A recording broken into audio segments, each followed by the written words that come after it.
Dr. Erak is a practicing emergency room physician, and he completed his medical degree family medicine training at McMaster in Hamilton and finished additional emergency medicine residency training at the University of Ottawa. He's been practicing for the last 7 years at Humber River Hospital, where he's also a physician lead for the ED group in simulation training and continuing medical education. He has an interest in medical education and ED process and flow improvements, and he has been involved with SCAGO since 2021. With that being said, we will now jump into our presentation today. So without further ado, I will introduce Dr. Marko Erak. Thank you very much. Okay, so hi everyone. Quite a nice introduction. It's been a pleasure to work with SCAGO. We sort of crossed paths serendipitously in 2021, where SCAGO came and gave a talk at Humber, and ever since then we've been in a mutually beneficial, from a point of view of learning, relationship in terms of both what I've learned as a practitioner, and that is what I'm going to share with you today in this talk. So this talk I've been asked to give is on pain assessment and management in the pediatric and adult population. Frankly, this talk could probably be hours long, but I've tried to distill it down specifically to just that, managing pain. And I'll get to what I mean by that. This is a difficult topic because this is a source of quite a bit of morbidity. So quite a bit of pain and suffering in patients presenting with sickle cell disease to emergency rooms throughout the country. I'll start first with, if it lets me, come on. There you go. Just a quick declaration of my conflict of interest. So I really don't have any financial conflicts to declare. The two sort of biases or things to know about me is, one, I work as a community physician in the emergency room. As you know, UHN probably has a much larger foothold in the adult world for sickle cell disease, and Sickle, the Hospital for Sickle, has a much larger foothold than we do in the treatment of sickle cell disease in the pediatric population. However, Humber River Hospital is situated right in the middle of Toronto, so 401 in Keele, and we see 800,000 people, or we have a catchment of 800,000 people that we're responsible for, and quite a lot of populations near us suffer from sickle cell disease. So we're positioned to treat the patients when they come in crises, which is why this is relevant from the point of view of this talk. And the second bias I'd give is, probably prior to my work with SCAGO, or the relationship with SCAGO, I probably treated sickle cell pain very similarly to the way most people treat it. It's a busy emergency room, someone's showing up with extremity pain, and the thought is, well, it's just leg pain, hang tight, we'll treat you, what's all the fuss about? So that was my bias going in. But as we will see, there's more to the pain than just saying it's just leg pain.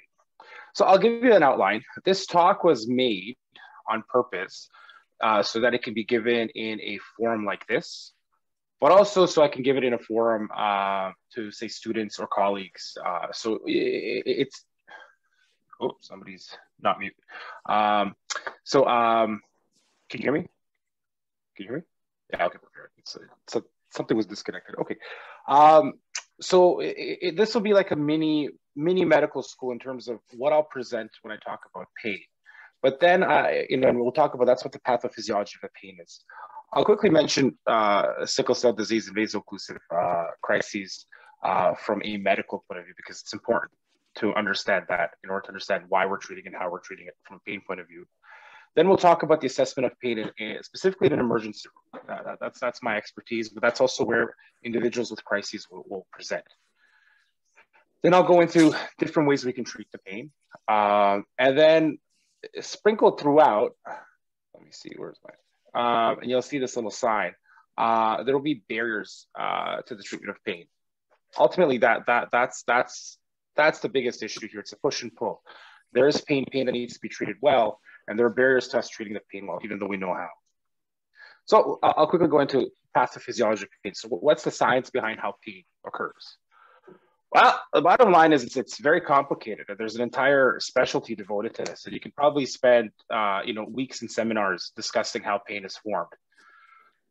I'm distilling it down to sort of a binary way of looking at it. So two ways of looking at it that is very simplistic. There are multiple theories of how pain is interpreted, but this simplistic view helps guide how we would treat the pain. And the simplistic view is this: pain can sort of be split into two types. One is the nociceptive pain, which we'll talk about here.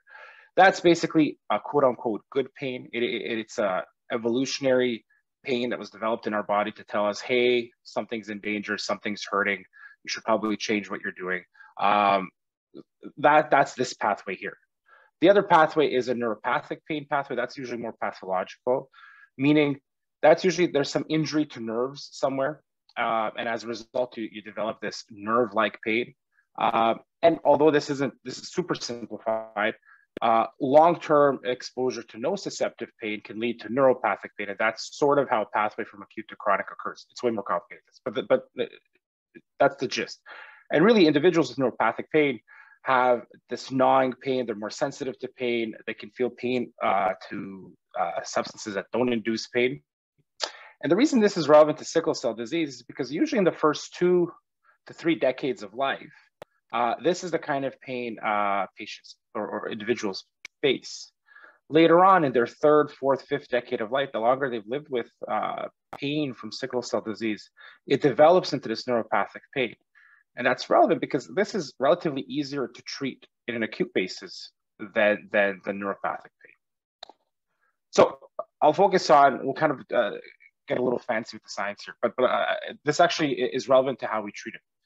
When you look at nociceptive pain, there's sort of 4 or 5 different,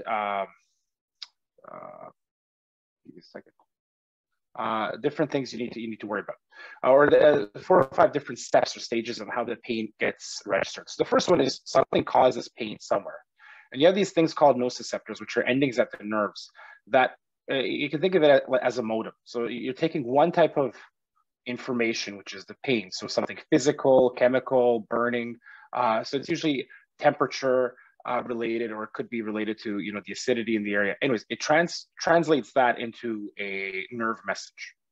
Then that gets transmitted to sort of what's called a dorsal root ganglia, or the back of your spine, and that gets relayed from your nervous system is divided into 2 areas. One is the peripheral, which is out here, and then the other one is the central, which is your brain. There's a lot of the processing. So that gets relayed to the central, and then it goes up what's called the spinothalamic tract to the brain, and it gets integrated, interpreted. And all these areas, what they do, the outer areas, the cortex, relate the pain to where it is in your body. But you have processes in your brain that are related to memory, that are related to mood and feeling. So all of these get integrated into how the pain is interpreted. And based on how that gets interpreted, the pain can the pathway goes down to modulate. So this is why different individuals will have different tolerances to pain, right? If you're in a good headspace, you've got good supports, you've got good coping mechanisms, then the interpretation of the pain, the same stimulus, will result in you modulating. You actually cause the body to relay less pain signals forward. But if you're in a bad headspace, poor social supports, you're depressed, poor coping mechanisms, then whatever pain you're experiencing can actually get upmodulated. So, which means you're feeling that pain even worse. So this is all relevant, especially for sickle cell and how it's managed both at home and in the hospital. Now, this is relevant from the point of view of how we treat it acutely. So NSAIDs are things like ibuprofen or Motrin. These type of medications are great. They work on something called prostaglandins, and they really work well at the original relay of the message. And that's why they're often first line, and they're used in over the counter in treatment of any pain. The other thing that people are quite familiar with are medications called acetaminophen, Tylenol, or paracetamol in Europe, which is unfortunate. Even Europe has an IV form of paracetamol, which actually works really well. But that works at more of a central level. It's more of a black box. It might be something to do with something called peroxidases, but point is it works more in the brain level and how you interpret the pain. And you know, sometimes people say Tylenol doesn't work. Well, it probably doesn't work because this is just outside of sickle cell. It probably doesn't work because either you're not taking a big enough dose, or, you know, you're just taking Tylenol alone. You take these two together, you can get quite a good pain relief. The mainstay, or sort of the workhorse in the emergency room and in hospital for patients with sickle cell are opiates. So things like morphine, hydromorphone, fentanyl. And you can see, just based on where it works, why we use them. I mean, this is a very effective pain medicine. It works on multiple levels in terms of having the pain message relayed to your brain and then how it's modulated as well. It has its side effects, which we'll talk about. And then finally, I'm going to mention another medication that's being studied more and more.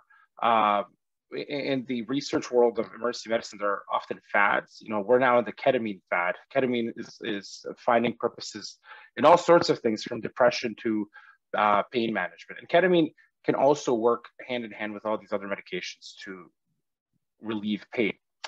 And what you see here, when you hear, or when doctors hear, anyways, something called multimodal pain management, it means you're treating the pain with multiple different medications. It's that intake, and so it is going to contribute to cancer of the stomach. That's okay. It's all right. Multimodal pain management is basically saying that it's multiple ways of treating the pain at multiple levels of how the pain is interpreted. So that's pain in a nutshell. I just distilled probably, you know, 4 years of school in 5 minutes.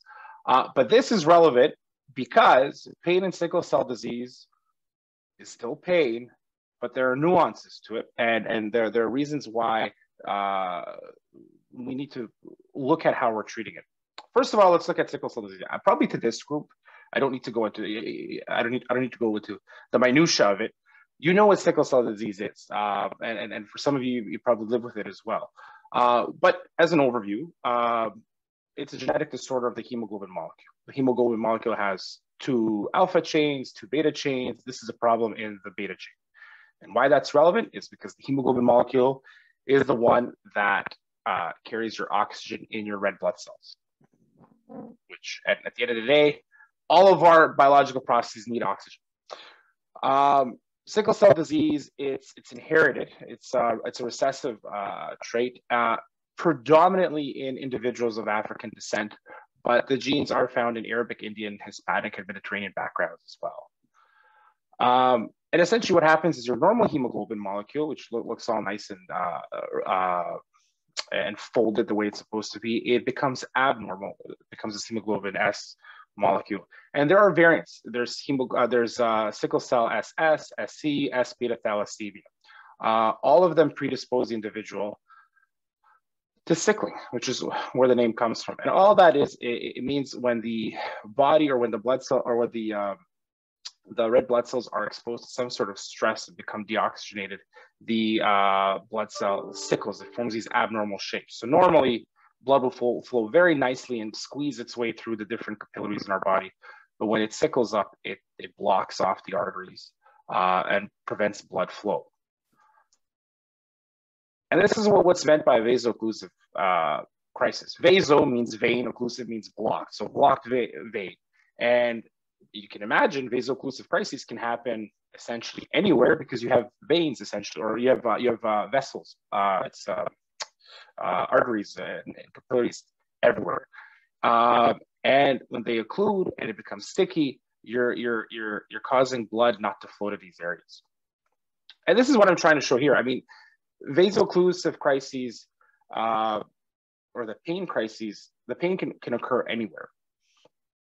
One thing to know in the realm of medicine, in terms of, there's this concept called pain out of proportion.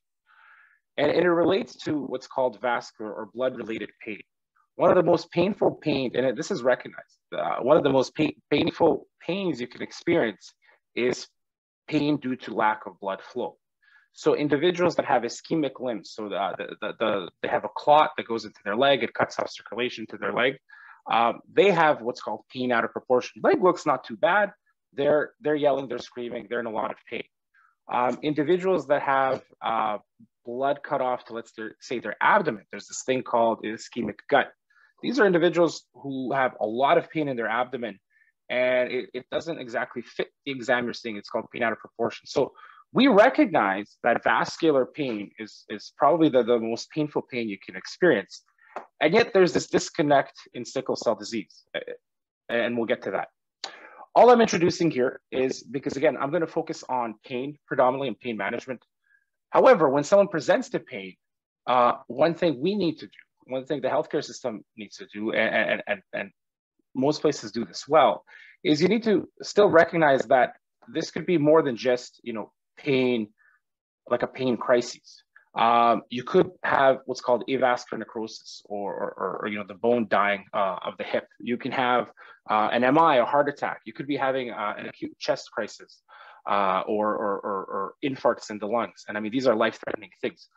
You need to make sure there isn't a stroke, that there isn't issues with retinal ischemia, that you're not causing what's called end organ damage, or damage to your kidneys, your liver, important organs.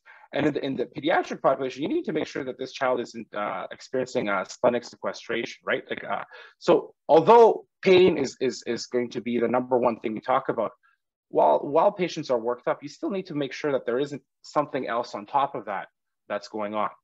And this is also relevant because if there is something else going on, let's say somebody's having an acute chest crisis, we tend to have it's not necessarily, it is a bias. We tend to have a bias where you would treat the medical thing, the organ threatening thing first. You would get fluids, antibiotics, monitor the person, and pain somehow just makes its way lower down the list, which isn't the way we should do things.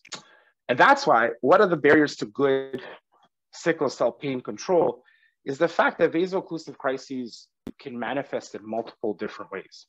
It would be a lot easier if every time a patient with a vaso-occlusive crisis shows up like this, then from a cognitive, intuitive point of view from the treatment group, it's a lot easier to say, oh, this clearly looks like a vaso-occlusive crisis, so we'll follow this algorithm.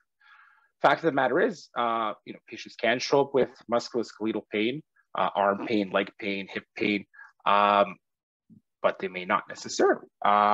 So this certainly is a barrier to that. And like I mentioned, if they do show up with both, a pain crisis, but also an issue in one of their end organs, like an acute chest crisis, pain tends to take a backseat to treating the, quote unquote, medical abnormality, although they both go in hand. So I'll mention a few more things. I talked about this. Acute pain crisis is usually down the nociceptive pain pathway, and it can develop into chronic pain later in life. Triggers can be anything. It's basically a stress on the body, and I've listed a few things like fever, dehydration, any sort of illness, or any acute surgery. I'll mention hydroxyurea a few times, but the purpose of this talk isn't necessarily hydroxyurea. It has a role in preventing painful crises, making them less frequent, less painful. It has a mortality benefit as well. But again, that's part of the overall management of the patient. And like I said, in acute pain crises, it's our job to still rule out anything else that's going on. And actually, 2 weeks ago, this is a great example. There was an individual who showed up at our hospital who had abdominal pain. And he showed up in our sort of walk-in clinic area, and the physician there wasn't comfortable having an individual with sickle cell with a pain crisis in that area because of the pain medication that would need to be given.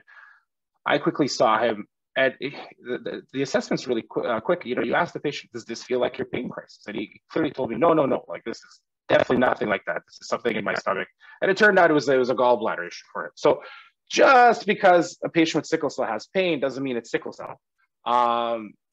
And again, that can affect the way the patients are treated in any sort of way.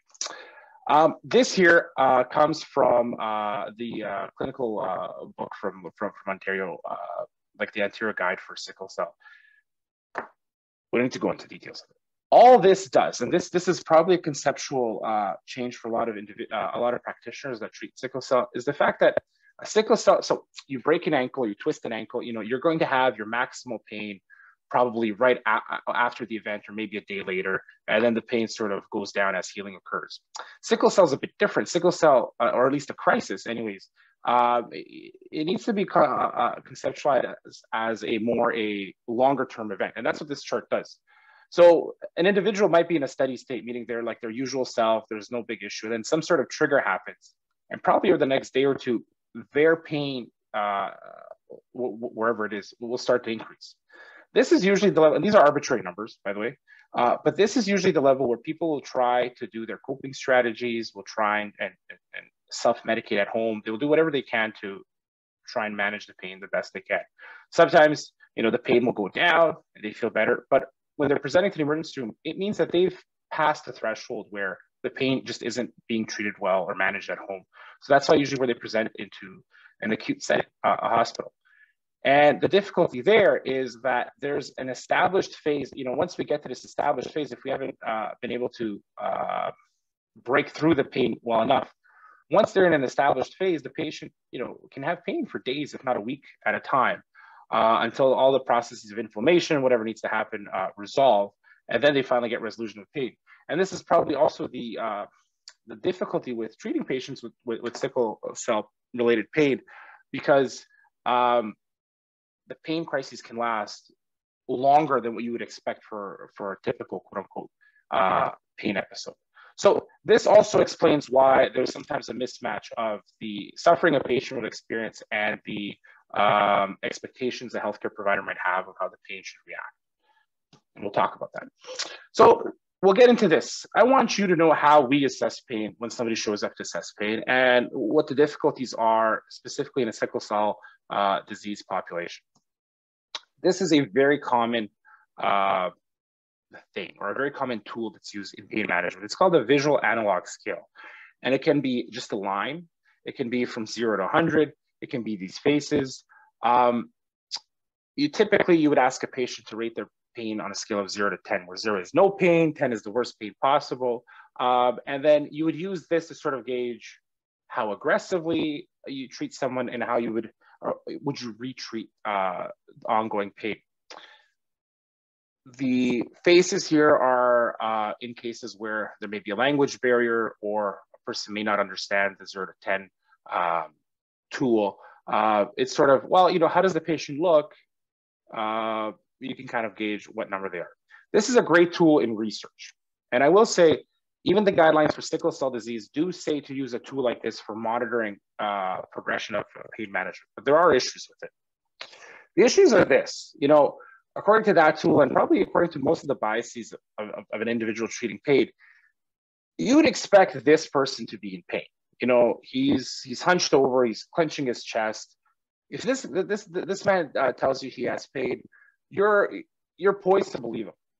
The problem is, and I alluded to this before, and we'll talk about it a bit later, is that patients with sickle cell disease, pain is sort of a passenger in their journey of life, right? It's someone they've gotten to know. So they may be managing pain at home their own way, which means they often more times than not look like this.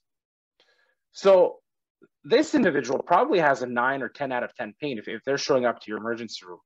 But they're there, their eyes are closed, they're sort of zoning out, they're doing their thing. So from if you use that tool and from the foot of the bed, you'd say, well, how could you be 9 out of 10 pain? You look fine. But what you don't know what's going on behind is this individual might be meditating, they may be praying, or like this individual here, they may have other coping strategies, warm blanket, music, and there's another bias here. She's quite emotional, so maybe your pain's not 10 out of 10. You're just emotional. Calm down. You'll be fine. Like we'll give you some Tylenol. So there is a bias here where the expectation is that somebody in pain would look one certain way, but the fact of the matter is more times than not, patients with sickle cell look any sort of way. Frankly, like the point is this is the sort of textbook view of how things should look, but we need to get out of that. So it can't be just textbook.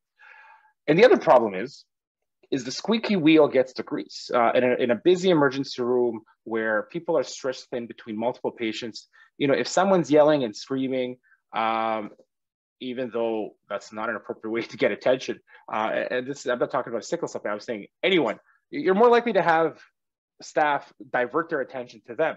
So this is why a lot of silent suffering occurs. And this is why some of the guidelines discuss, timeliness to pain management. So this is the other barrier to good pain control, the fact, the impression of pain. So there's an expectation of how pain should look, and then there's a reality of how it does look, which is why, at least for the decision of how to treat pain, I would advocate not really following, at least don't follow, what they look like. You could, you still should use a tool, and the guidelines say to use a tool, because it will give you an idea. If they tell you it's 8 and you give them pain medication 2-3 times, if they're still telling you an 8, then it's inadequate. But if their pain is at 8 and then 4 hours later, after repeat doses of medication, they're down to 4, you're going in the right direction. So there is some guidance there. And this is sort of what I alluded to earlier.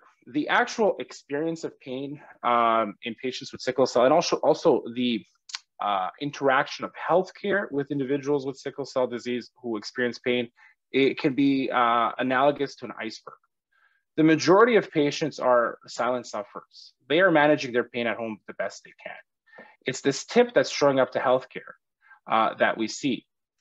And frankly, that alone tells you that the pain is, it's at least an 8 or a 9 out of 10. It means that these individuals up here have tried this for as best as they could, and despite that are showing up to healthcare to get pain management. So I really don't care what the number is. Your number could be 6 or 8 or 10.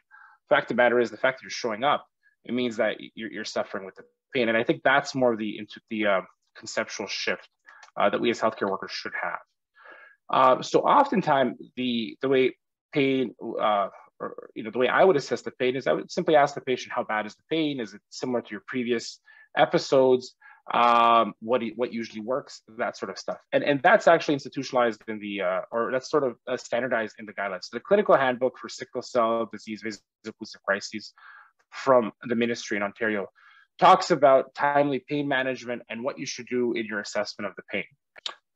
Highest recommendation in their entire guidelines that they have is that anyone with a vaso-occlusive crisis should be rated a CTAS 2. So that's their level of how sick someone is. 1 is someone actively dying. 2 is someone with a very serious disease. So the patient should be labeled as a serious disease. And they should be treated with opioids, strong pain medication within 30 minutes of arrival. That is the target. The other things as a part of your assessment, is what I talked about, is asking, nowhere here does it say, what's your pain out of 10? They talk about intensity, but they focus on all these other things. Is it similar to your previous pain? Does it feel like your usual sickle cell pain? Did you take anything at home? Do you take anything usually at home? So it's to get a sense of where they are in their experience of pain and how they're treating it. Now, I talked about, the barrier here, which is that vaso-occlusive crises can mimic other things, and other things can present with vaso-occlusive crises. And that's all the guidelines are saying. You need to make sure there's nothing else going on. And then finally, it's talking about acknowledging the pain and treating the pain in a multimodal way. So not just with medication, but also with the physical space. And we'll talk about the 3 Ps of pain management later on. The only other thing that's relevant to pediatric population as well is, not forgetting to palpate the abdomen, look for a large spleen for the younger population that still has their spleen intact. So how do we treat the pain? So I'm going to go through this quickly, but I presented you this. There are different medications we can use, and I'll just introduce them to you and talk about the side effects.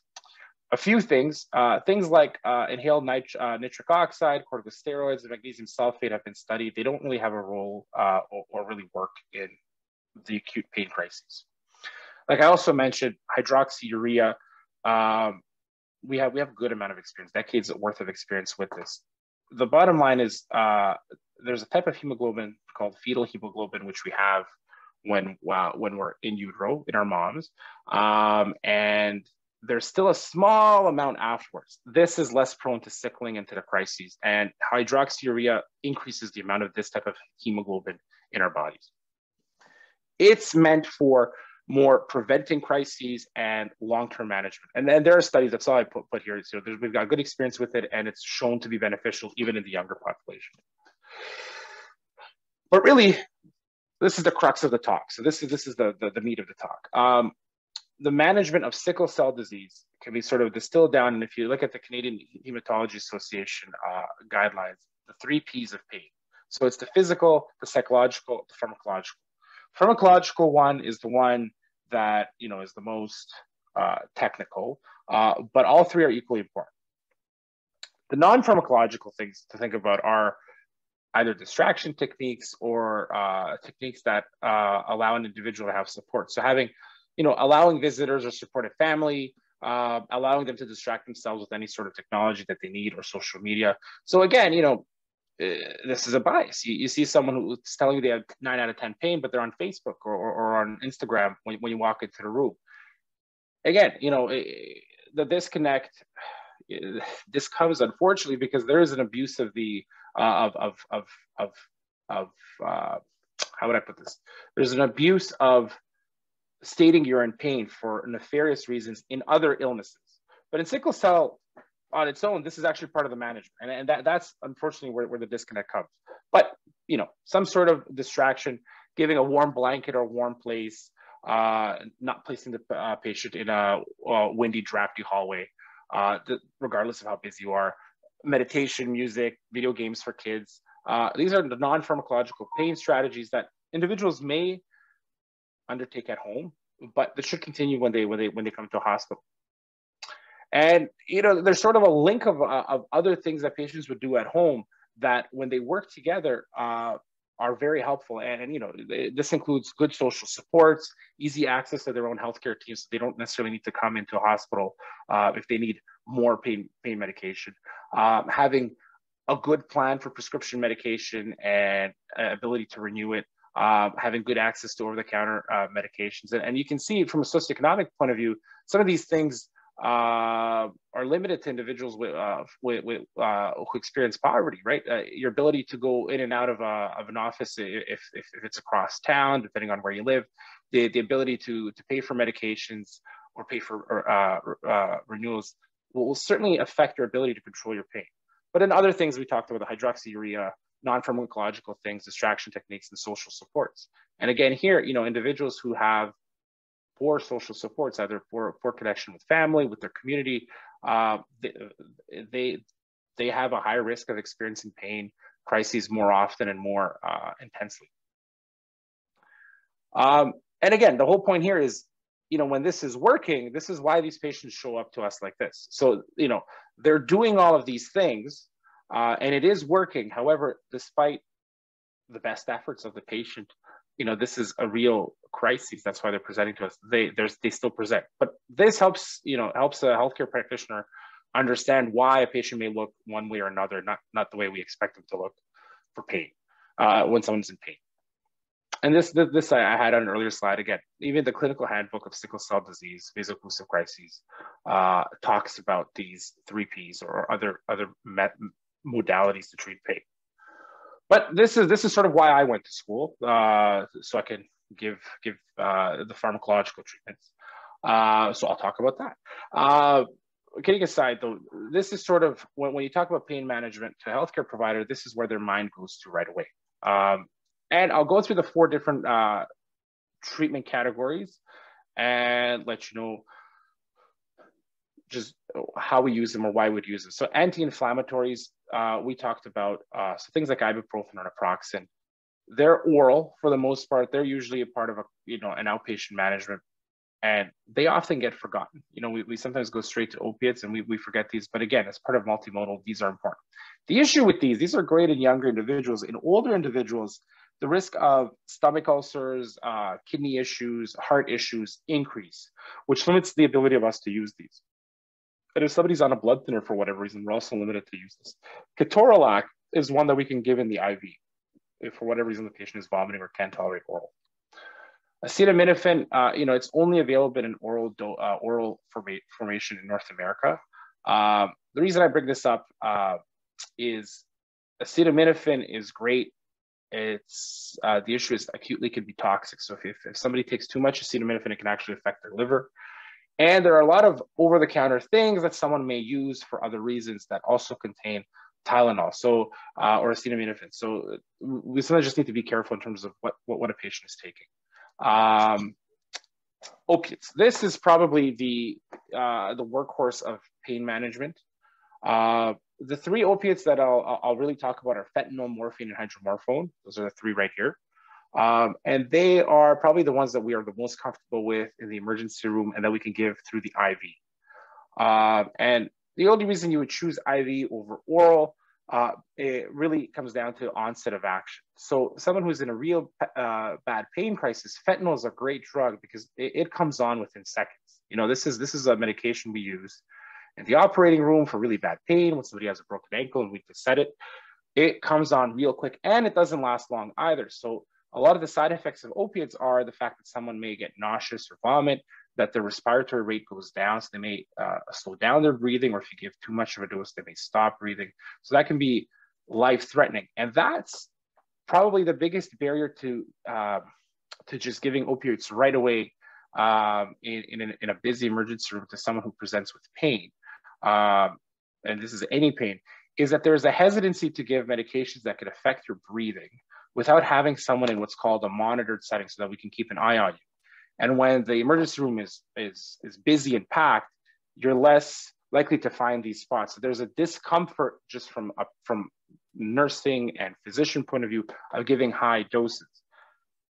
The reality is, though, the ceiling dose or the peak dose that you can give to someone really varies on them. Opioids work on these receptors called mu receptors. Oh, and my mouse is going all crazy. There. Okay, sorry. Mu receptors. I mean, there are other receptors, but these are the pain ones. And the amount of receptors you have can be up or down modulated depending on how much opiates you're exposed to. So, I mean, that's also the pathway of addiction, but it's also not necessarily addiction. So, point is these medications work really well, but their side effects are what sort of make individuals hesitate. The usual dosing, let's say for morphine and hydromorphone, would be like 2 to 10 milligrams for morphine, 0.5 to 2 milligrams for hydromorphone. This is what most practitioners are comfortable with. The issue, you know, if I recall the last 3 or 4 patients with pain crises that I had with sickle cell disease, you know, they're needing 6 or 8 milligrams of hydromorphone, which is, you know, 40 milligrams of morphine IV at a time. And even then, you know, you're redosing almost every hour. And those are uncomfortable doses for most practitioners because, you know, you give an opioid naive or an individual who hasn't had opioids before that high of a dose, you'll stop their breathing.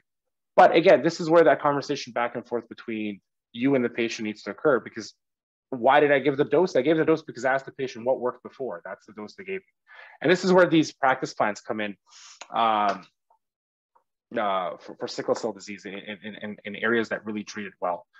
This is just to show that all the opioids are essentially the same. So you can have one dose of one and change it into another dose of another. So it's not like one is better than the other necessarily, but it's just someone may have a preference over one or the other. Yes, so then this leads to the big concern around opiates, which is this concern about addiction. And the concern about addiction is sort of like, is entangled with, you know, what I mentioned before, which is a knowledge and comfort with opiates. You know, we have a certain knowledge and a certain comfort. And when we're getting to these bigger doses, are we causing the patient to be addicted?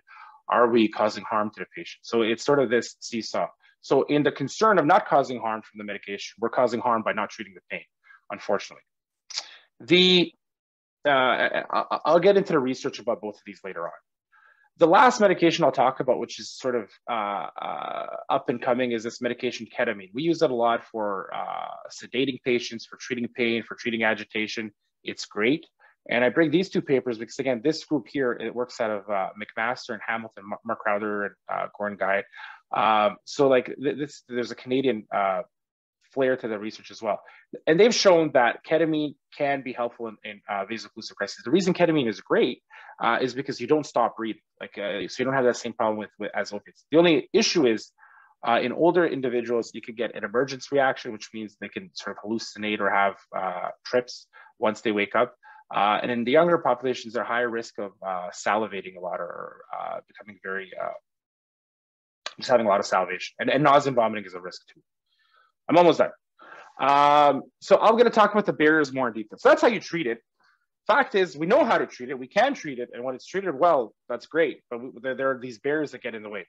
And I've chosen these 3. I mean, there are more because they're nicely summarized in research out there, which is that manifestation of vaso-occlusive crises, the impression of pain, and the concern about addiction. And the impression of pain as well really kind of ties into the socio-cultural factors affecting pain. And that's sort of how they talked about it in the article. So we talked about this in terms of the manifestations. So I don't need to go into more details, but I wanted to present this again. This is out of the handbook. You know, shared lived experiences that patient are mentioning, and it sort of ties into this. You know, there's a visual disconnect, and unfortunately, this is a bias of the way Emerge works. You know, if you're not bleeding or broken, if there isn't something actively squirting, and you look comfortable because you're using your own techniques, you know, there's a disconnect of how aggressive we need to treat your pain. And this one stood out to me, you know, because we say this a lot, you know, ED is for emergencies, and, you know, the patient recall as well, if this is an emergency, that's why I'm here. So this is unfortunately like our common lived experience too. And then, you know, it's like, yes, I look this way, but you cannot see my pain. So these are sort of powerful excerpts from the handbook worth sharing. The impression of pain or the socioeconomic issues of pain come down to the fact that, you know, how do people perceive, or how do healthcare providers perceive pain? And there have been a lot of studies looking at how do individuals perceive pain, especially in sickle cell patients. You know, out of Saudi Arabia, this was a survey that looked at it, and the attitudes tend to be more negative, especially in the adult population, more in the pediatric population of patients presenting recurrently for sickle cell related pain. There's thought that the individuals are drug seeking. In terms of, you know, there was a study that looked at different barriers, and for the most part, it found, you know, if the practitioners had negative, if they had poor provider knowledge of how to treat the pain in sickle cell related pain, the management of the pain would be poor as well. This one here found that the lower your attitude, or the more negative your attitude towards sickle cell disease related pain, the less likely you are to know the guidelines related to it, and the less likely you are to provide good care. And then this one in the pediatric population found that younger learners or younger doctors that are going through their training process have more negative views and are more likely to view individuals that are showing up again as drug seeking. The one positive outline of this article was that they found that as the doctors trained, their views became less negative. So that tells you that there's a role for education in terms of changing attitudes. Sickle cell disease patients can often be described as frustrating by providers, and that's noted in the literature too. And that sort of adds to the negative attitude, which leads to negative negative outcomes in terms of how the pain is treated. This one I put in here too. This is more for me, the priority of pain management. Unfortunately, you know, when you're juggling multiple things, it's not uncommon for the priority to treat pain in a department. You know, you have to treat your sepsis, you have to treat your heart attack, and this and that. So pain management sometimes can fall off the radar, and that's part of the impression and the bias. And then there's this discomfort. It's what I talked about. You know, there's an opioid phobia. One, there's a worry of addiction, which we talked about, but frankly, there's just a fear. And this was, again, not too long ago, a colleague of mine was treating a patient who he ended up admitting, and I think the patient was asking for a higher dose, and he just said, well, I just don't give those doses. And no amount of convincing him would convince him to give a higher dose. It's just, no, I give 2 milligrams, and if you need more, you know, somebody else can deal with it, which is unfortunate. And obviously, addiction and drug-seeking behavior play a role in this. Bottom line is individuals with sickle cell disease do not get addicted at any higher rates than the general population. In fact, there's some evidence shows that it might be even lower. And then, I mean, you can't give this talk without you know, staring truth in the face. Fact of the matter is, you know, this is a disease of racialized individuals, and there is either conscious or unconscious, but there's an element of racism, and it can be a small element or a large element, but it's there. You know, this is interesting. So when you look at, you know, and I'll share another story of how, you know, racism can play a role in healthcare. When you look at how we describe chest pain for heart attacks, a lot of the studies were done with, you know, white Mormons out of Ohio. So the typical presentation of heart attack chest pain is this crushing elephant on your chest that's worse with activity, goes away with rest. Fact of the matter is, in racialized individuals, in women, in older individuals, that's not how they present with a heart attack. So probably the last 20, 30 years, we've gotten better at recognizing atypical presentations of heart attacks. But for a good, several decades, that sort of racist outlook really harmed people just in the heart attack world. Now, you bring this over to sickle cell disease. The fact of the matter is probably the lack of, aggressive evidence out there is probably led to, not probably, but is led by racist biases. I mentioned these socioeconomic biases. If you're more poor, it's harder to access all these resources. You may be further away from a center that knows, your sickle cell. You may have to travel more. You may be more hesitant to actually go seek out help. The other sociocultural barrier here is the fact that, if you're having recurrent pain episodes, you're having frequent visits, you're more likely to be labeled, for better or for worse, as a frequent flyer, quote unquote. So there are negative attitudes that come with this. And then there's this concept of pseudo addiction, where, the behavioral patterns of someone who has frequent visits, who has poorly controlled vaso-occlusive crises, may mimic someone who actually has addiction, but the individual themselves aren't addicted to the opiates. They just need better pain control. And once you get the pain better controlled, all these other behavioral things that we might attribute to an addict go away, essentially. So it's unfortunate. You can't separate the sociocultural aspects with the management of pain, which is why awareness is important. And this, again, sort of puts it together. This is from the handbook, but again, the lived experience is just striking. And again, I don't need to tell you, you know this better than I do, but again, this is an individual, it was their first time having a crisis as an adult. And this is also, the sociocultural aspects, they affect the pediatric population, but they certainly affect the adult population. And this is a young male who finally transitioned into the adult population, and he was in pain. His pain wasn't managed. And, this is striking. One time I was yelling for help. They called security, and security threatened to call cops because I was irate about a lack of care. Now, can you imagine not giving pain medication, to an individual who has an ischemic leg, so a leg that doesn't have blood flow, that you can see it's going white or black, and then threatening the cops on them because they're yelling in pain? In no other disease in healthcare, is this acceptable. So this is the unfortunate roadblock to good treatment of sickle cell disease related pain. Almost done, promise. So this is the last one, the concern about addiction. This is what I wanted to say.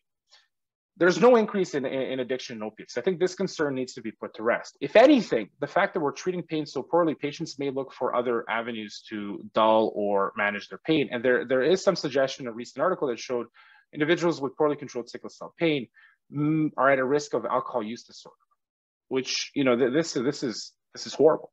But ultimately, this thought that if we give opiates to an individual with pain will cause an addiction, while true in the grand scheme of things of pain management in the specific population of sickle cell patients, it's not been shown to increase the risk of addiction.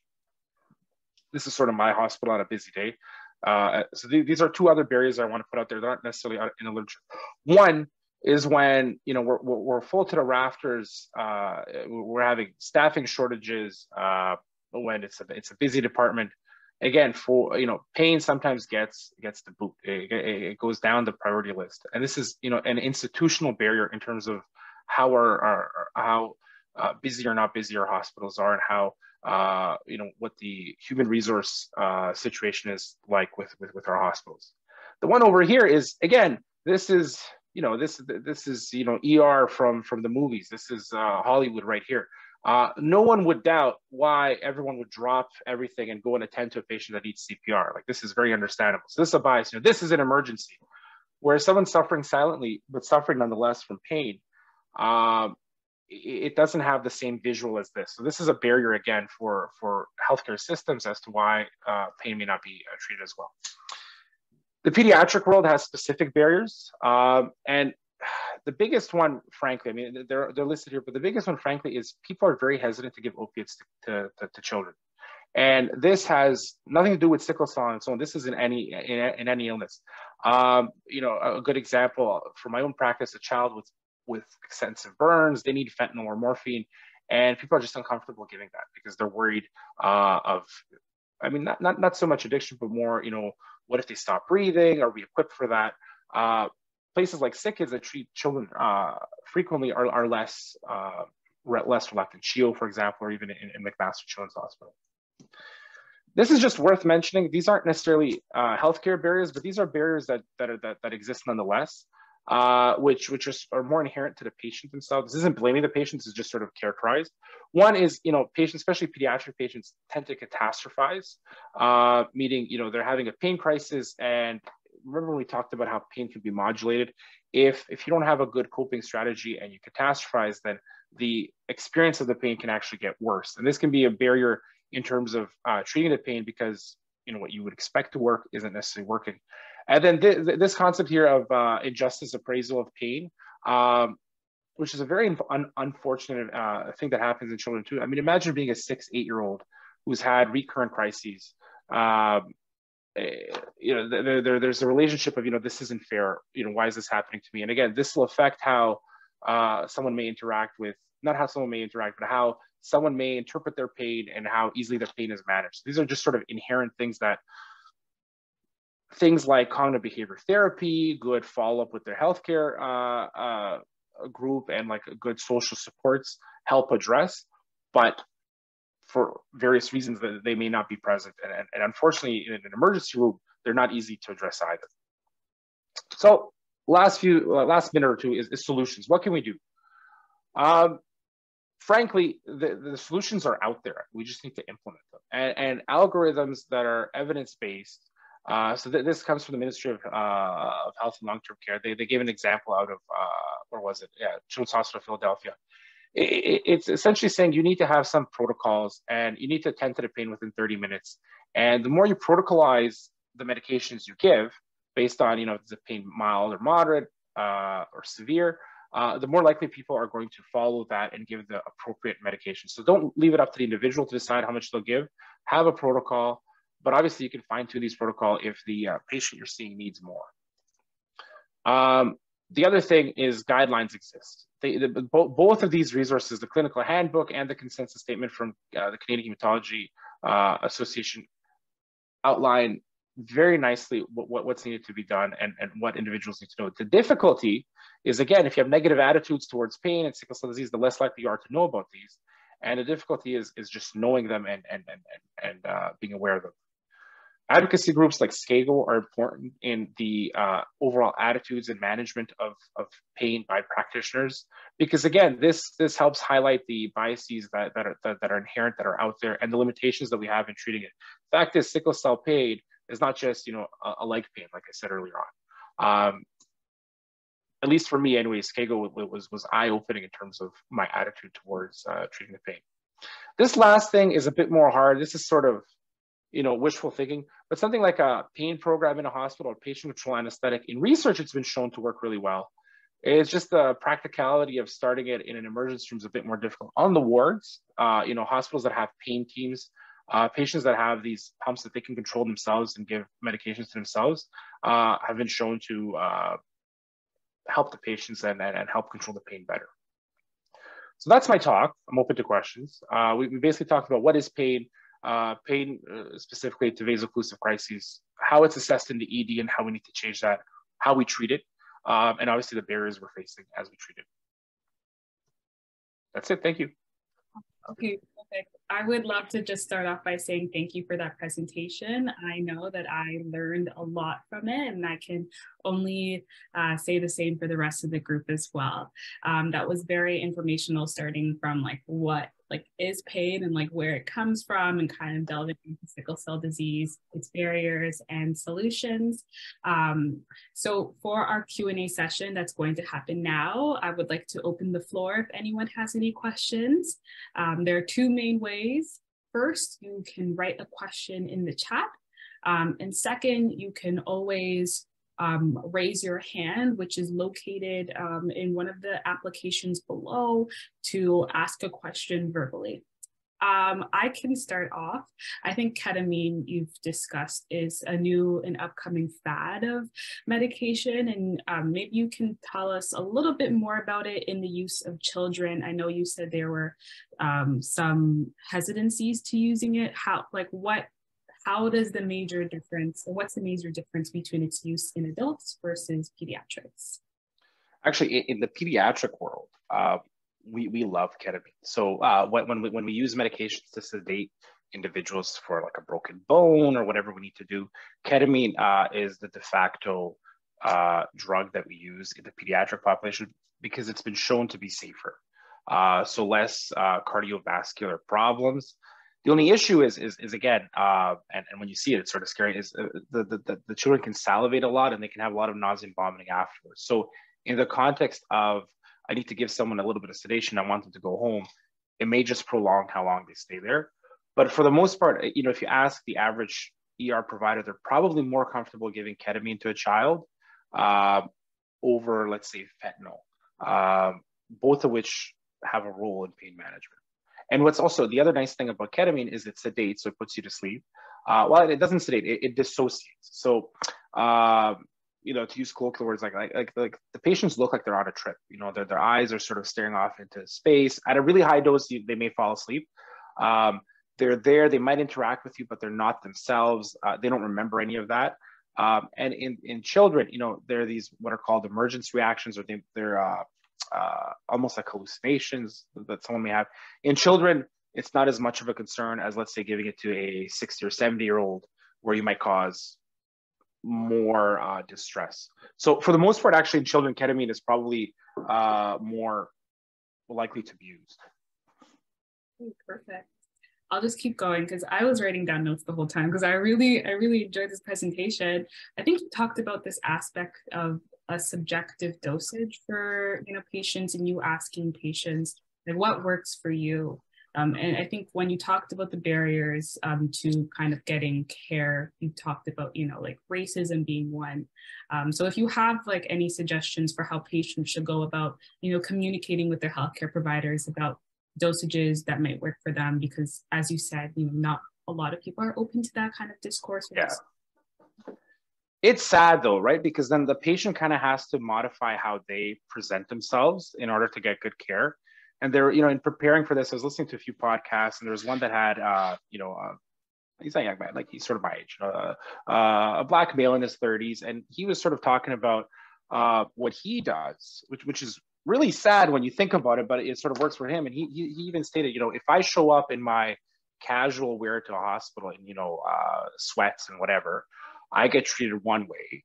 But if I put on a blazer, put on a dress shirt, you know, quote unquote, clean up and give an impression of, you know, a businessman type thing, I get treated a different way, which is really sad. Like, you know, the fact that you would have to present yourself a certain way. So that talks to the institutionalized, you know, racism and expectations of how someone presents.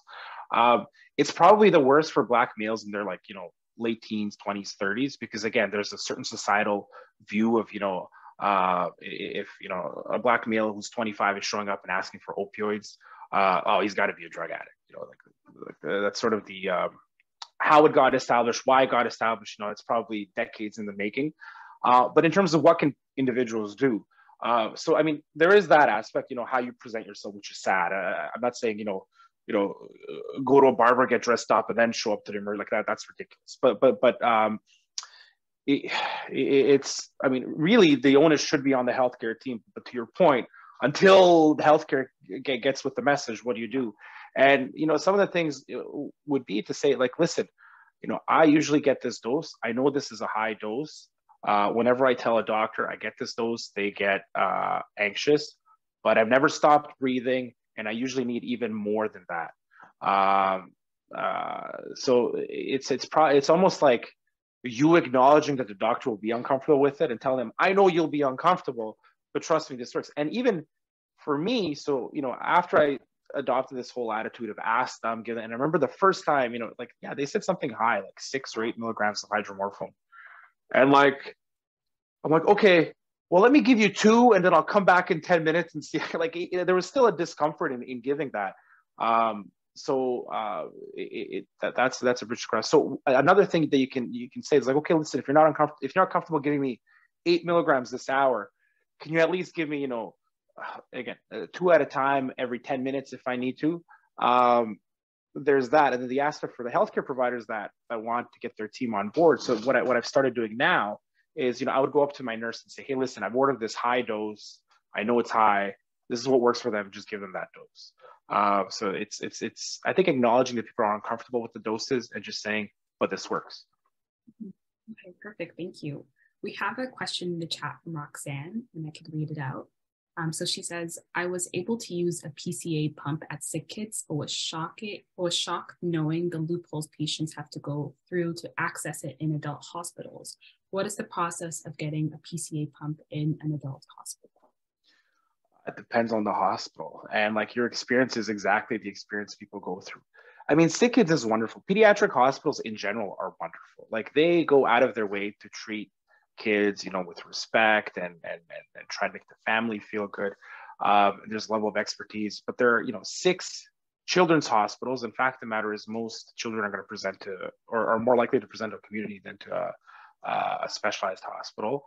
And even for us, let's say if you present to get a PCA in the ER, I mean, it's, you know, I wouldn't say it's virtually impossible, but it's very, very difficult. The difficulty with it is it's a specialized knowledge, both on the part of the individual ordering it. Like, for example, I wouldn't know how to order a PCA pump. Like, it's not something I do. It's not something I give usually. Usually it's an acute pain service that does this. These are usually anesthesiologists. So it depends on their availability, and it also depends on the institutionalization of a pain service. So a place like Sunnybrook or UHN is more likely to have that pain service versus, you know, a place 2.5 hours out of Toronto or the GTA. So there's that. And then the actual equipment for a PCA, there's specific cassettes and there's specific instruments that are used that, again, the average nurse in an emergency room may or may not know how to use that. So they're really institutional barriers, and they're not necessarily because we don't want to give PCA to patients. It's because it's just not done frequently. So when I mentioned PCA, I just mentioned that, like, you know, one thing an institution can take on is a PCA program for sickle cell disease, for example. But then again, it comes with its own barriers of monitoring and that sort of stuff. But yeah, I think your experience, Roxanne, in terms of sick kids versus adult is very common. Thank you for the answer, Dr. She again says thank you as well. We have another question. It says, would you suggest that parents tell the doctors what works with their children as soon as we arrive at the emergency room? I would. I think you know, most doctors are decent people, and at the end of the day, believe it or not, like most doctors, you know, the first thing we're taught and the first way we think is first do no harm. So we come from that lens. You know, we would rather not do added harm in the attempt to treat something. So that's why there may be some hesitation in terms of giving certain doses or medications. However, if you know something works and it's worked before, for sure, you share that with your team, and then you share it in the context of, hey, listen, this happens so often.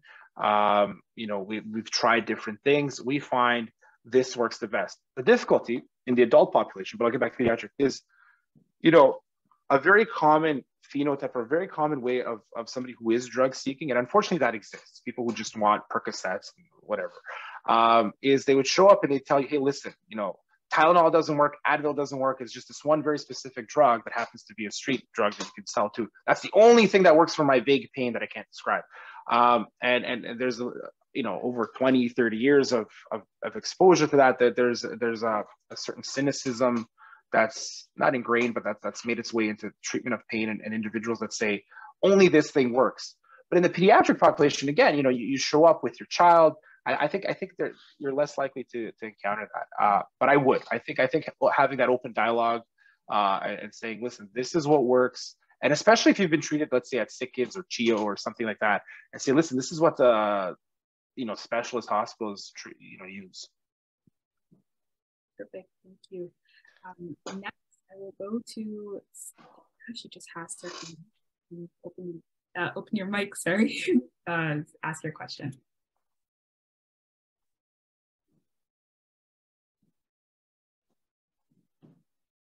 Yeah. Sorry, can you hear me? Yes. Okay, perfect. So my name is Thea Campbell, and I have been an active social worker here at Sickle, and I live with sickle cell disease myself. So first and foremost, I want to thank you, Dr. Erak for raising the majority of the issues that are within the healthcare system that we face as patients. For the last 4 weeks, I have been in and out of the hospital myself because I'm expecting. And during my admittance, I was asked questions such as, why are you here? Are you sure you're experiencing sickle cell pain that you're feeling, et cetera, et cetera. Now, I've gone through all these questions before in the past, and they're not welcoming questions, as we all know. But during pregnancy, it's like it's an additional stress that's just really not needed. And so if I didn't know how to advocate for myself and speak to my gyno team about it, I don't know where I would be literally today, because I had them, step in and advocate on my behalf. Now, one of the things that I noticed is when they asked me about the medication that I take to monitor my pain from home. And I have a model for myself that I will start off with Tylenol, especially now during pregnancy, and then I will move my way to morphine slowly. I don't have hydromorphine here. I've always only had the morphine 5 milligrams and then Tylenol. And if I wasn't pregnant, actually, excuse that part, but it depends on the pain level for me. If I feel that if I'm at level 6 out of 10, then I will start combining the two, like 1 tablet of Tylenol and then 1 tablet of morphine. The minute I get to a level of 7 or 8 out of 10, I reach over to emerge. Because at that point, I know myself. I know I cannot handle the pain. And plus, being pregnant, I definitely need that support, right? Yeah. So when I go into the hospital, I'm asked, what time did you take your medicine? Which is totally normal to ask that question. How long ago did you take it? How much did you take? But then when I say to them, I don't do hydromorphine. I know what my body needs and what will help. It's just the IV and the 5 milligram of morphine. I'm still asked questions as, would 2 be okay for you? But I walked in with a 10 out of 10 pain now, because at 8 out of 10, there's no reducing the pain, especially en route to the hospital. Yeah. So, and I've asked before, is hydromorphine okay to even take while being pregnant? Because, the swelling is really bad. You can't walk anymore. The ambulance is now involved, and nobody has really answered me. So my question for you is, what would you recommend in terms of pain medicine outside of the morphine for someone that's being pregnant or someone during pregnancy? Good questions. So, I mean, it's the one little nugget in there. There was a little bit of optimism in there too, which was, you said, your OB team stepped in and advocated on your behalf. So that's always nice to hear. Like, and this truly, teams that know you and healthcare providers that know you, for any patient, they're likely to advocate on your behalf. The unfortunate thing you're experiencing, though, is just it's multifactorial. The fact is, when a patient who's pregnant presents for any reason, there's a added level of anxiety, you can say, on the healthcare provider's side, because again, the worry is this because of pregnancy, or when we treat it, are we harming pregnancy? And that's just a fact that most of the healthcare providers live with. And the more comfortable someone is treating patients who are pregnant, the less, the better that experience for the patient, the less you'll see that hesitancy. So definitely when you present, and especially if you're presenting to a place that may not know you, that may not have an action plan, every time you present will be a different person that sees you, and they'll bring in their own biases and their own way of doing things. And for sure, that whole doctrine of first do no harm, it's like, why are you pregnant and taking morphine? Well, what's going on here? So there's that lack of understanding, unfortunately. But I think in terms of what you can do, I think the other bit of optimism, or the bit of what you said that stood out was the fact that you're doing exactly what a patient with sickle cell should be doing. You have a plan in place, your limits, you have ways of treating your pain at home. And then it's sort of what I talked about, that arbitrary line that crosses, or that sort of iceberg. Once you pass a level, like you know what you need, and then you need to get it in a hospital. There's a bit of that disconnect on the side of where you're being treated, because again, you're showing up pregnant, requiring opioid medication, and it's just a discomfort there. In terms of what you can give, so 2 IV of morphine it's similar to 5 oral. It's not exactly the same, but it's similar. And I think you just need to have that frank conversation with them, telling them, listen, I've already been taking this. I need a higher dose. And 2, frankly, you know, and again, it comes down to the comfort of the practitioner. Like 2 is a very small dose. Like, again, speaking just for me, I usually start with 4 if the individual's bigger. But you would need to tell them, hey, listen, like 2 doesn't work. I've already been taking 2. I need the pain better controlled. As far as hydromorphone and morphine, I mean, they're equivalent. So their risk in pregnancy, as far as I recall, I think it's similar. Hydromorphone, for whatever reason, in healthcare, it's just people, especially in the last maybe 10, 20 decades of people graduate, people are just more comfortable with it. If you have an older doctor, they'd be more comfortable with morphine. Hydromorphone, maybe in older adults and maybe in some populations, has less side effects because it's more synthetic. So it's supposed to be more selected to the receptors. So that's why, you know, healthcare providers like hydromorphone. But let's say, you know, 5 PO or orally of morphine is the same as 1 orally of hydromorphone, right? So the actual medication take doesn't matter, it's the dose. So I think for you, continuing to advocate to receive the higher dose, or at least redose the amounts more frequently, is going to be important. But what you're experiencing, to summarize it, is unfortunately when you're pregnant, there's a whole level of anxiety that healthcare providers have. And now you're pregnant plus taking opiates for the medication for your sickle cell disease that you need. And then that just adds a whole, all those barriers and biases, they're more likely to just surface to the top.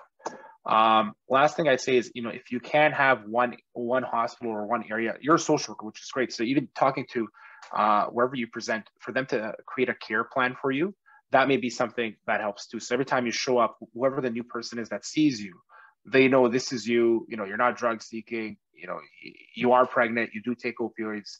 Just give her what works. That might be something to advocate for your own behalf too. Yes, I do have a care plan in place. I'm only with Mount Sinai, yeah. So that's definitely helpful as well. They do have a special pregnancy program that I follow up with. And I have mentioned to them that 2.5 is not going to work. What I do also find that helps more is through IV, because they've offered it by mouth and it's not fast acting enough because, you know, as you mentioned, the pain, not having, you know, blood flowing into your system, it's ridiculously painful. And so if I'm already taking it from home by mouth, I'm coming to the hospital, you know, for it to just get the, for myself to get the IV. Not that I want to, especially carrying a child, you know, because I worry myself too, like how harmful is this to the baby, which is why sometimes I try to avoid and take my own measures in the home.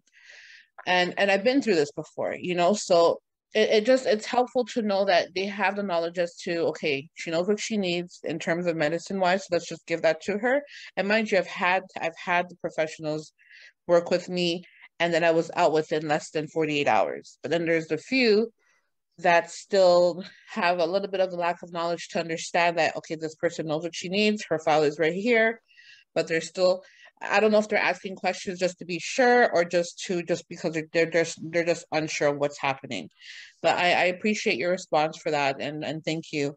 I will continue to do that. I was just curious to know, like, what would be the best way, if there's other ways to prevent such experiences while being pregnant. No, I think you advocate on your behalf. I think it's just the continued communication. And again, this is sort of ridiculous, but when you're in a pain crisis, you're in pain. You know, your ability to calmly tell someone, hey, listen, you know, I feel like my arm is falling off. The 2.5 you're giving me is good. I need this. I mean, it's ridiculous to expect that of you, but the unfortunate bias that's there is, you know, as calm as you can tell them, you know, the better. And unfortunately, it has to do with the individuals you see.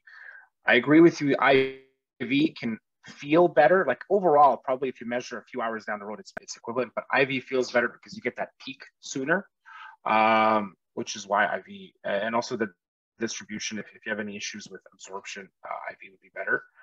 But yeah, it's unfortunate. The other unfortunate part, why, you know, patients, like why some of you may experience redundant questions and questions that make you seem, you know, like, what the hell are they asking me, is the legalization of healthcare, unfortunately. So again, on this side, you know, you're trying to do no harm, you're trying to treat a patient, but at the same time, you're trying to abide by your own college's requirements, make sure that you don't miss something so you don't get sued. Like there are all these other non-medical things that go into a healthcare provider's thinking. My camera keeps turning on and off. And they affect why someone may get all these redundant questions. And it's just an unfortunate way of how healthcare in North America is set up. It's the litigious nature of healthcare, and it has nothing to do with you. Sometimes it does, and those are the unfortunate, you know, racist bias moments. But as a whole, if you kind of notice this trend, it may not necessarily have to do with you. It just may have to do with what the expectations are on the healthcare provider. Like, for example, for a nurse to give you an opioid, like they have to go through a certain checklist of things. And even though the doctor already asked you and it's in the chart the nurse looks at is slightly different. Like it's the same one, but it's slightly different than the one the doctor looks at. And for them to see the doctor's note, you know, it's an added 5 minutes of going through. So there are these, like, frankly, stupid nuances to the way, you know, healthcare is practiced that may affect the experience you have. And it's just an unfortunate reality of our system. Thank you kindly. We have another question from M. Barnett, and they ask, is chronic NSAIDs safe for pain management in patients with sickle cell disease? So anything that works and also has side effects. Chronic NSAID use is not great, like bottom line. NSAIDs are great anti-inflammatory and they're great anti-pain medications. And there's sort of a ceiling dose after which you're just going to get side effects and no real effect because of the way they work. Chronic use of them for some conditions and for some individuals, you know, depending on your healthcare provider and what your plan is, may be a part of your plan. The older you are, you know, the worse that is for you. Now, there's also this balance of, you know, quality of life and then risks of the medications you use. So if, let's say, you know, your quality of life is just completely affected, you're having recurrent episodes, you're having recurrent difficulty controlling pain, that you're not able to, you know, do your hobbies, do your job, all these sorts of things, then that's why we may put someone on a certain medication or not. And, you know, the world of, let's say, rheumatology, so, you know, patients with like, you know, rheumatoid arthritis, or even patients with, you know, Crohn's disease. There are all the other illnesses where we would put people on medications that affect their immune system, that are, you know, frankly poisons, but they work. And the reason why someone would choose to go on them for a longer period of time is because the quality of life they have outweighs any of the side effects that they have. With, like, you know, Advil or naproxen or Aleve or any of these anti-inflammatories, chronic use is not ideal. So it can affect your kidneys. So it can lead to, you know, kidney failure or kidney dysfunction. It can affect your heart, especially if you have any cardiac issues. But, you know, the biggest thing is it can cause bleeding in your gastrointestinal tract, can cause ulcers in your stomach and that sort of stuff. There are some medications you could take to offset at least the GI risk, but unfortunately, you know, long-term use is not ideal. But again, if you need the long-term use in order to function, that's something between you and your healthcare provider you would discuss and figure out. Perfect answer, Dr. Erak. The next question we have is, what other medications other than Benadryl help with itchiness when on IV morphine? So it's going to be all the antihistamines. Actually, in the last, you know, maybe 2 or 3 years, the Allergy Society has sort of told us to move away from Benadryl and to use newer generation medications. Benadryl is great because it's cheap, and it's great because it's readily available. It's just, it has a sedating effect, which frankly, if you're in pain, sometimes it's great too. So, and the way morphine works as well is morphine sort of dissociates you, so that's a part of its pain management effect. But Benadryl is fine, but you can use things like Reactine, so cetirizine, Aleve, any of those medications can be used. And let's say if you know you're entering a crisis and you know you get itchiness, you know, again, talk to your doctor, but it's something, maybe you could go on 1 week of taking Reactine or something like that, just to sort of give you a background support. Now, if you get really bad rashes and really bad itchiness, sometimes a doctor might prescribe you a steroid, but that's not a common thing that's used. Perfect, thank you. We have another question in the chat. When you have drug reactions and allergies, it causes a major issue when presenting in the hospital when you know what is working, trial and error. What do you do when they won't treat you the way that works? This is tough. So sometimes on a patient's file, it might say they have an allergy to morphine, for example. And then if you delve into it, you find out it's not really an allergy. It's just when they get morphine, they don't, the person doesn't like the way they feel, or they have a lot of vomiting, in which case that's more of a, an adverse reaction than an allergy. So I think one of the things is being clear with your healthcare team too. Like if it says that you have an allergy to something and you don't have a real allergy, so real allergy would be developing hives, lip or tongue swelling, wheezing, like these are life-threatening things. But if it's just, upset stomach or some nausea, have that discussion with your team to determine, is it a true allergy or is it just a reaction? And realistically, if you're, needing to come into hospital several times a year to treat your pain and morphine works, you can also get your healthcare team to send you to an allergist to get truly tested to see if this is a true allergy. Now, the other thing too is between the opioid medications, morphine is like a natural opiate. Hydromorphone is a synthetic. The cross reactivity sometimes isn't the same. So, if you have really bad reactions to morphine, you may get no reactions to hydromorphone. So sometimes within the same opioid class, you might be switched from one to another. But certainly if you have a drug that works and it's just a negative effect, probably advocate yourself to get that drug, but before you do, get confirmation from an allergist that, okay, this isn't a real allergy.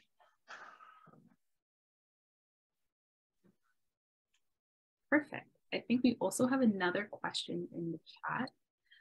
Are there alternatives to reactin type antihistamines due to allergies instead of Benadryl? This I have to use. Any others? It's tough. So like I said, Aleve is another one. There are, Reactin and Aleve are the most readily available over-the-counter ones. Some individuals, based on the what's it called, the formulation of the drug, may have an allergic reaction to it. Aleve is, I forget the drug name. I'm not doing this. You don't see me Googling it right now. Not Aleve, sorry. Arius, thank you. No, Aleve, you're right. Sorry. I'm saying Aleve. Aleve is not the medication. Oh, come on. There we go. I'm talking about Arius. Is what I meant. Sorry. Not Aleve, Arius. Thank you for correcting. Don't use Aleve for allergies. It's Arius. Or Claritin, for example. Claritin's another one. Perfect. Thank you for that response. Well, there aren't any more questions in the chat, but I actually have a question as well. So you talked a lot about how people with sickle cell disease often be silent sufferers in the hospital rooms when dealing with their pain.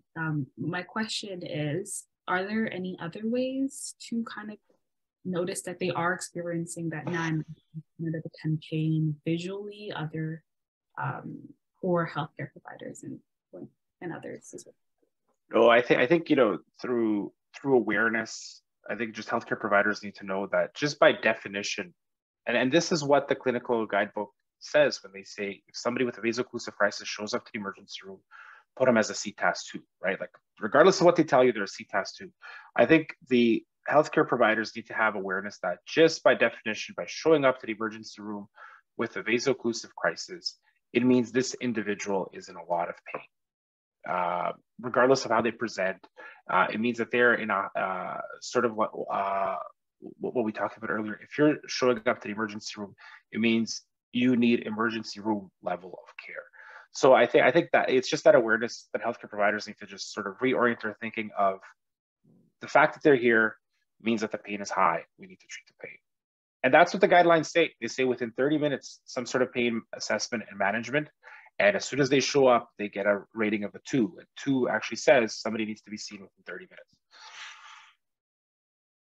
Thank you for answering that question. I don't see any more questions in the chat, so I'll just open the floor up one more time for any additional questions that anyone has. If not, we can proceed to wrapping up our session today. Questions? I would like to also say, if there are any other additional questions to come up after, please feel free to email me at education@sicklecellnemia.ca, and hopefully I can forward those to Dr. Erak and give you a response about any of the other questions, additional questions that you have.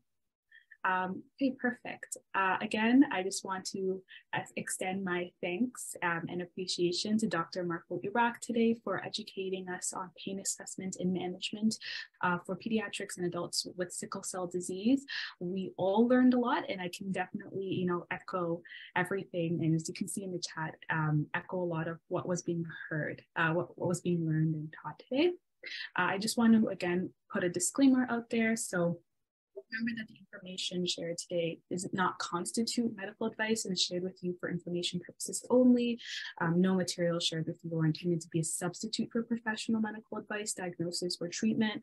Always ask your physician or other qualified healthcare providers with any questions you may have regarding a medical condition or treatment before undertaking a new healthcare regimen.